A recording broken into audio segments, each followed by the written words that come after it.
Welcome to our conversation on networking tips that are perfect for anyone, including, introverts. Let's dive in. I'm thrilled to explore this. Networking is such an art and science, isn't it? Absolutely. It's like building a dynamic web of relationships that not only boost your career, but enrich your personal life.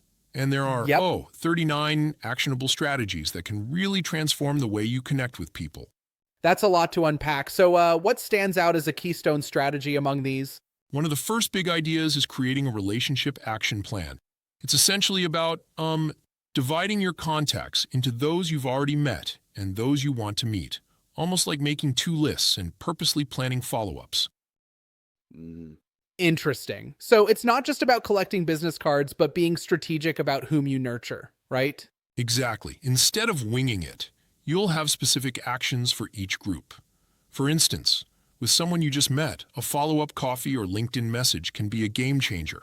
And that aligns with using the 2-minute rule too, doesn't it? To quickly gauge if a conversation is worth pursuing further. Spot on.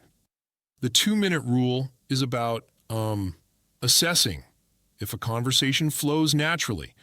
If not, you politely exit without wasting time. This helps, maintain focus and Yeah, quality over quantity. that makes sense. I also noticed advice about choosing where to stand at events, like near the bar exit. What's the idea behind that? Oh, that's a clever one. The suggestion is to stand where people are relaxed, like leaving the bar with a drink in hand, so you're not interrupting their entry ritual. It creates a friendly environment perfect for striking up casual chats. Exactly. I see. So it's all about positioning yourself in the right place at the right time. What about mixing things up at conferences? There was a tip about rotating during lunch, correct? Yes, indeed, rotate frequently at lunch. Instead of sitting at one table all day, you grab a small plate, join a lively table, chat quickly, then move on. It's like sampling different flavors of conversation. Right on. That reminds me of how you might rotate through different mini sessions in a workshop. It keeps the energy high. Exactly, it's very similar. Plus, it helps you interact with more people without getting too stuck in one circle. Now, I've always thought that business cards are a bit outdated, but I saw a tip about being a real business card master. What's the recommendation there? Great question. The idea is to always have a dedicated system for your cards. For example, keeping your own cards in your right pocket and the ones you pick up in your left. This simple trick avoids losing them and makes exchanges seamless. Uh-huh.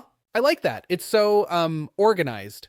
And then there's the twist. Selfies over cards? That's a modern upgrade, right? Exactly. Taking a quick selfie with a new connection can create a memorable, personalized cue, almost like a visual handshake. It makes the interaction feel unique and helps both of you Yeah, remember it later. clever indeed. And then there's the point about remembering names with visual cues. Can you explain that? Sure, it's about associating a person's name with a distinct feature, like, linking someone named Lacey to a visual pun like L-Ace.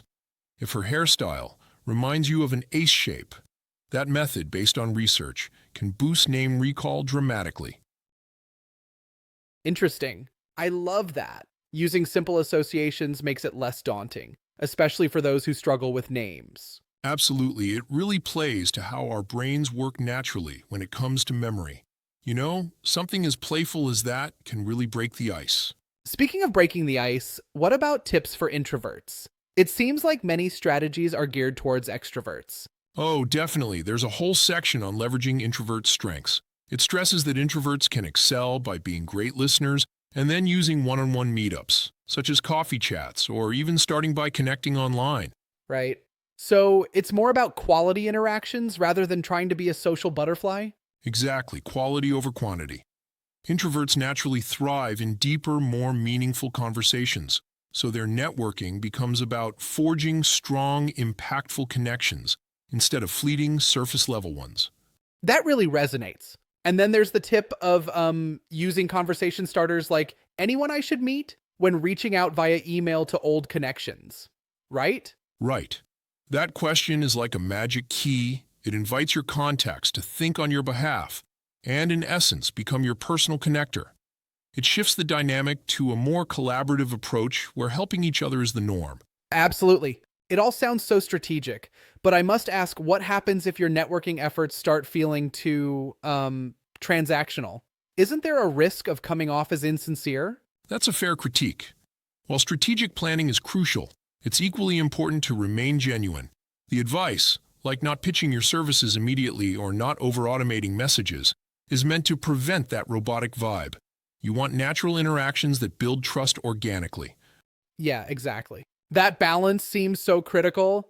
I also read about using the head tilt as a simple but effective piece of body language, a sort of nonverbal nod to show you're listening. Thoughts? Oh yes, the head tilt is a subtle but powerful signal. It's like saying, I'm in this conversation fully. Simple than words, yet it boosts your charisma. I imagine that, especially in busy networking events, those small cues can really differentiate someone from the crowd. Definitely. And then there's using props as conversation starters. Whether it's a tech gadget or an artistic notebook, having something unique can mend that moment of awkward silence. Interesting, indeed. That's a smart idea. It turns a mundane introduction into something memorable. And lastly, how do the tips address the follow-up strategy? They emphasize following up promptly, within 24 to 48 hours, with a personalized message that references specifics from your conversation. This nuance shows that you genuinely listened and cared about the interaction. Following up is clearly where the relationship really starts to solidify. Without that, all these great initial tips might just fade away. Indeed, it's the glue that holds everything together. Consistent, thoughtful follow-ups are what transform a brief meeting into a lasting connection, which is what networking is all about. Absolutely. Wow, that's a wealth of insights. So many actionable strategies, from planning ahead and positioning at events to leveraging body language and modern twists like selfies. It sounds like anyone, introvert or extrovert, can really up their networking game. Exactly. It's about being intentional, authentic, and adaptable. Whether you're scanning the room for a calming corner or rotating tables at lunch, each tip can be tailored based on your personality and the context. This discussion really paints networking as both a science and an art, a strategy that evolves with time and technology. Right, and it reminds us that networking isn't just for career advancement. It enriches your entire life by building a community of support and shared knowledge. Absolutely. Thanks for such an engaging deep dive into these networking tips. It's given me plenty to think about and experiment with at my next event. My pleasure. Remember, the best connections are built one genuine conversation at a time. Even if you, sometimes need to start with a simple hello in line. Well said. Cheers to making every networking moment count.